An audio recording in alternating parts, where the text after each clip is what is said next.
Bismillahirrahmanirrahim. Assalamu alaikum aziz, muhterem, süyümlük Şarkı Türkistanlık qarindaşlarım. Bugün bir qısqa video bilen muddettin burun qarşınlarga çıkıp kaldım.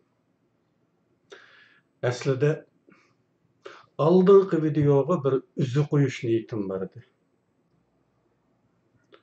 Bu üze degan sözni belkim tushunadiganlar köp.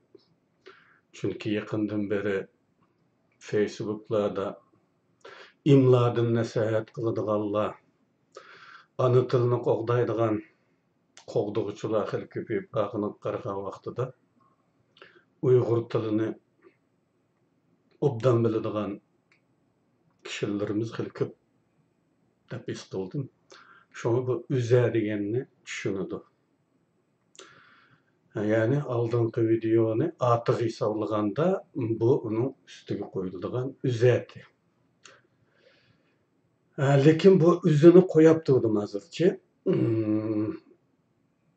Bu mavzu, bugungi mavzu ta'xirsizdek tuyuldi bana. Çünkü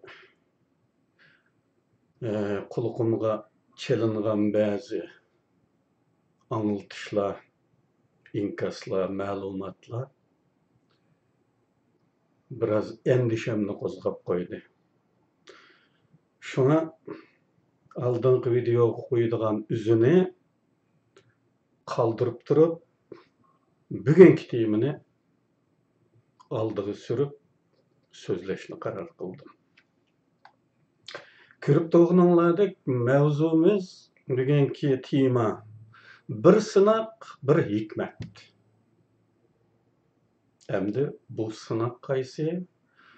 Bu sınaqdan chiqariladigan hikmet qaysi? Buni diqqatingizga havola qilaman. Yaqinda İstanbul'da keng ko'lamli bir faoliyat meydonga keldi. Xitoy konsuli oldida navbat tutib maratoncha norozilik bildirish. To'g'risi Xitoydan mening oilam qani degan savolga javob talab qilish faoliyati. Bu faoliyat bir ommaviy faoliyat tusini olgan ekan, uningga to'g'ri ta'bir berish har bir durust Uyg'urning majburiyati. Ba'zilar xatoga chiqarayotgan bo'lsa, ba'zilar oradagi aniqsizlikdan foydalanib, yolg'on ismlardagi inkaslar orqali oraga ziddiyat turg'izishmoqda. Diqqatni tortadigan yeri bu talashlarda bayroqqa haqorat qilish mazmunlarini qilich tortinmasdan o'tirib qo'yilayotgan. Hatto bayroq haqidagi nomussiz iddaolarga diniy islomni shifa qilishidir. Mayli qandaq bahona bilan bo'lmasin, bayroqqa haqorat tipidagi inkaslarni yozganlarni durust odam deyish mumkin emas. Bulardan, bu inkaslardan bayraqang deydiganlari varmış. Konsulxona oldimda bekor oldu, bayraqangni ko'tarib chiqib ol tipidagi gaplarmi bormish.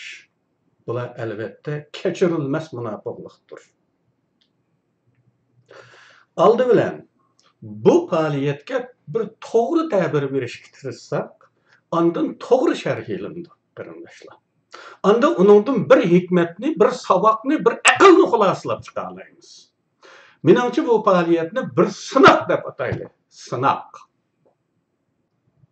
Faoliyat qilguvchilarning niyatida sınaq qilayotganlik bo'lish bo'lmasligidan qat'iy nazar, bu bir sınaq rol o'ynamoqda. Shuning uchun buni bir sınaq deb atab turib, mulohazamizni davom qilib ko'raylik.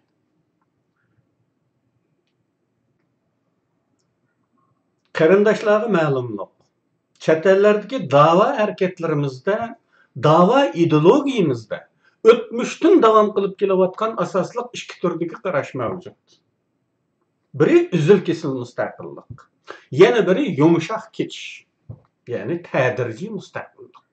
Yumshoq ketish fikri ta 3 apandigacha berib ketiladigan hali uzun tarixga ega. Yiltizi cho'nqur bir qarash. İsa Efendi bu qarashni ilgari surishda asoslangan reja shu. Mustaqillik desak, Xitoylar bermaydi. Shunga muxtariyat deb turib, bu qazanchning keltiradigan imkonlardan foydalanib, o'zimizni bir az o'ngishib olib, ondan oliy muxtariyat talab qilsak, oliy muxtariyat beradigan imkonlardan foydalanib, o'zimizni texim o'ngshab, odam yetishtirib, ondan mustaqillik talab qilsak va hokazo degandan iborat. Bugungi avtonomiyachilarning rejasimi şunun bir varianti bo'lib, Sharq Turkiston demay turish, hozircha haqiqiy avtonomiyani qo'lga keltirish, o'z taqdirini o'zi belgilash prinsipini dastlab qilib, tadrijiy mustaqillikka yetish. Buning bir tomtoq ifodalanishi ne desak, mustaqillik deb unda qattiq maydon tutib chiqsak, Xitoyning po'qi ketib, texmi zolimlashib ketadi. Shunga Xitoyga ig'ir kelmaydigan kichikroq talab yoki kichikroq nishonlardan boshlash tegimi to'g'risi degan iddia. Hatto Sharq Turkiston masalasiga qiziqadigan ba'zi chet elliklarning beradigan maslahatlaridan bir turimi ana shu taklifda bo'lib, yumshoq ketish. Xuddi Dalay Lamaning taktikasini qo'llanish. Bak radikal talablar aradagi musofani uzartib, yaqinlashqili bo'lmaydigan vaziyatga ilib boradi. Shunga talablar qabul qilgudek darajada tuvan vaqtidan boshlansa, aradagi munosabatni yumshatib, anglashma qilgudek vaziyat yaratsa, ondan suhbat orqali dingil ko'rinib turganidek, bu suhbat orqali vatanni ozod qilish xiyolidagi fantaziyachilarga mos keladigan nasihatlar.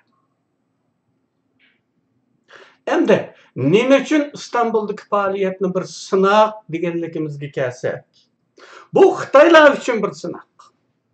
Dünya cemaati uchunmi bir sınaq. Bizning yumshoq ketish tarafdori Uyg'urlar uchunmi bir sınaq. Qanday sınaq? Yumshoq ketish sınaqi. Bu shundoq deganlik bo'ladi. Bu sınaq, ya'ni İstanbul'daki faoliyatdan iborat bu sınaq şundak deganlik oldu. Ey dünya cemaati, mana bu Xitoyni ko'rib qo'yinglar. Ey avtonomiyachi Uyg'urlar, ko'rib qo'yinglar. Ey mustaqillik deyishning ziyonlikligi, bayroq ko'tarishning ziyonlikligi, sapsatillarini sotadigan da'vochilar. Ko'rib qo'yinglar. Biz bu yerda bayroqni ko'tarmadik, mustaqillik shuarimi to'g'lamadik, hatto avtonomiyani talab qilmayotimiz. Bizning eng aqalli siyosiy talabimiz mi yok? Biz faqat eng tuvan bir talabda, umuman inson bolalarida bo'ladigan eng tuvan talabda urug' tuqqan oila a'zolarimizning qayerdaligini so'rayapmiz. Ular bilan normal aloqa qilish imkoni talab qilyapmiz. Mana shu holdami Xitoyning tutumi ko'rib turguninglardek. Bu Xitoylar uchun Sharq Turkistonliklarning har qanday taslimchisimi, yumshoqimi, madarachimi, qattiqimi o'xshashli dushman ekanligining jonliq misoli. Mana buni isbot qilish uchun elib borgan bu siniqimiz kutgan natijani berdi. Buni hammanglar ko'rib turibsizlar. Buningdan bir hikmat, bir haqiqat, bir aql, bir savoq xulosalanib chiqadiki, Xitoylarga yumshoq bo'lganimizning, hatta taslim bo'lganimizning hech qanday farqi yo'q. Oldimizga qo'yilgan tanlash nihoyatda aniq. Ya o'lasan, ya Xitoyga aylanasan degandan iborat. Bu yana shuni jakalaydi-ki, Xitoyga yumshoq bo'lganingning bir farqi bo'lmagan ekan, mustaqillik irodangdan qilchilik siljima. Osmonning ko'ki va denizlarning ko'kini bir-biriga tutashtirib, oradagi bo'shliqni ko'k bayrog'ing bilan to'ldirib ber. Hech bo'lmasa Xitoyning yuragisi qirsin. Hech bo'lmasa taslim bo'lmay o'lgan jangchining sharafiga erishsan. Taslim bo'lgandan keyinmi yana xo'jayin tarafidan etib etiladigan munofiqlarning o'rniga tushib qolmaysan. Tongli mahsharda Allohning oldida hisob berishing osonroq bo'ladi. Hech bo'lmasa Allohga, ey Alloh, qo'limdan kelishicha tirishdim. Oxirgi nafsimgacha sening marhamatingdan, nusrat ato qilishingdan umidimni uzmasdan, menga farz qilingan vazifamni o'rindashga urindim. Ama aciz geldin diyeleysen. Bir münafık bilen bir mücahitning farkı şu yerde. Galibi kapaletkiga bolsa emas, faraz bolganlygy üçin bu yolga üstünü begişlaş. Ülüşni bilip durup ölümge yüzülmüş, mağlup oluşunu bilip durupnu teslim bolmaslyk, yalğız qasımı davam qilish. Hiç nimege erişelmesimi vaz geçmeslik. Endi biz bu sınak Xitay edip, yoki bu sınakni dalil qilib, barliq taslimchilarga, avtonomiyachilarga, milliy bayrog'idan qochadigan nomussizlarga yumshoq kechish tarafdorlariga shunday deyaleymiz.